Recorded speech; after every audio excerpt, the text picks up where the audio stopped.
കയ്യും കാലും വെട്ടിയെറിഞ്ഞ് ചുടുകാട്ടിലേക്ക് വലിച്ചെറിഞ്ഞില്ലേ?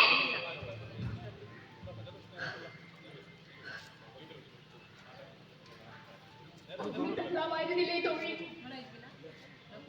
കയ്യും കാലും വെട്ടിയെറിഞ്ഞ് കാകനും കഴുകനും കൊത്തി വലിക്കുന്നത് കണ്ടു നിൽക്കാനാവില്ല. ഈ വാസവദത്തയ്ക്കിനി ഉടനീളം അർദ്ധൈശ്വര്യങ്ങളുമില്ല.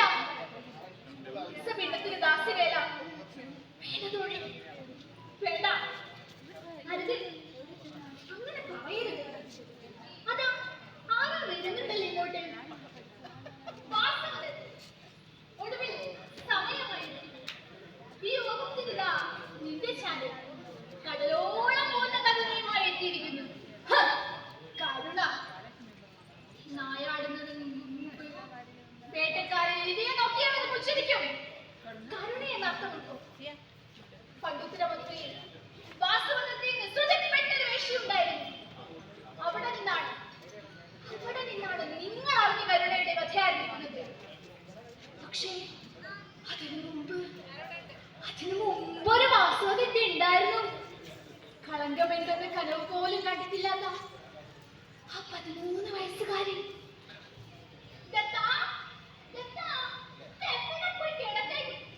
ഇവിടെ വന്ന് നിൽക്കണോ നീ? ഒന്ന് വേഗം ഒരുങ്ങി പുറപ്പെടെ. കൊട്ടാരത്തിലെ രാജനെന്ന മുറ്റത്ത് വന്ന് നിൽക്കുന്ന കണ്ടില്ലേ? ഇനി അമ്മ ഞാൻ വരുന്നില്ല. ഞാൻ തുപ്പികളും പറഞ്ഞ് തീർത്തോട്ടെ അമ്മേ. നിങ്ങളാണ് വരാൻ പറഞ്ഞത്. ഈപ്പെട്ടുപോയ മുൻഗാമിയുടെ ശരിയടങ്ങും മുമ്പ് ഇളക്കൂറുകാരന്റെ കിരീടധാരണം നടക്കും. ആഘോഷങ്ങളിൽ കൊളുത്തേക്കാൻ ഗ്രഹങ്ങളിൽ ആരും കാണാതെ സൂക്ഷിച്ചു വെച്ച ഇളം കരി തന്നെ തിന്നണമെന്ന് രാജനീതി. പക്ഷേ പറഞ്ഞേക്കാതിരിക്കാൻ ഈ അമ്മയ്ക്കോ പോവാതിരിക്കാൻ കുട്ടിക്കോ കഴിയില്ലല്ലോ.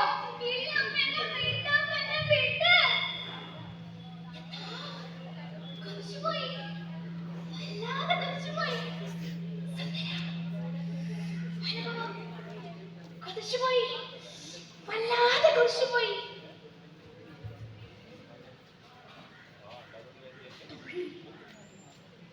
പോയിട്ടെത്ര നേരായി? വഴിക്കണ്ണം നട്ട് കാത്തിരുന്നു. കണ്ണുകൾ മനസ്സിൽ കാണിച്ചു. ആളെ കണ്ടോ? ആളെ കണ്ടു. കാര്യം പറഞ്ഞു. മറുമൊഴിയും വന്നു. സമയമായില്ല പോലും. സമയമായില്ല പോലും.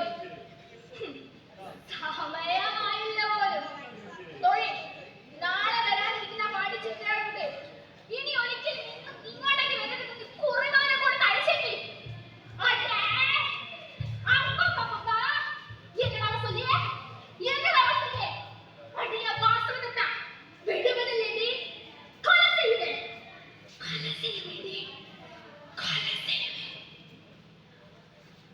ധനാർത്ഥിയും അഹങ്കാരമൂത്തവളുമായ വാസവദത്ത തന്റെ കള്ളക്കാമുകിനെ ചതിച്ചു കൊന്ന് നിലവറയിൽ ഒളിപ്പിച്ചതായി ഈ ന്യായാസനത്തിന് സംശയലേശമെന്നെ ബോധ്യപ്പെട്ടിരിക്കുന്നു.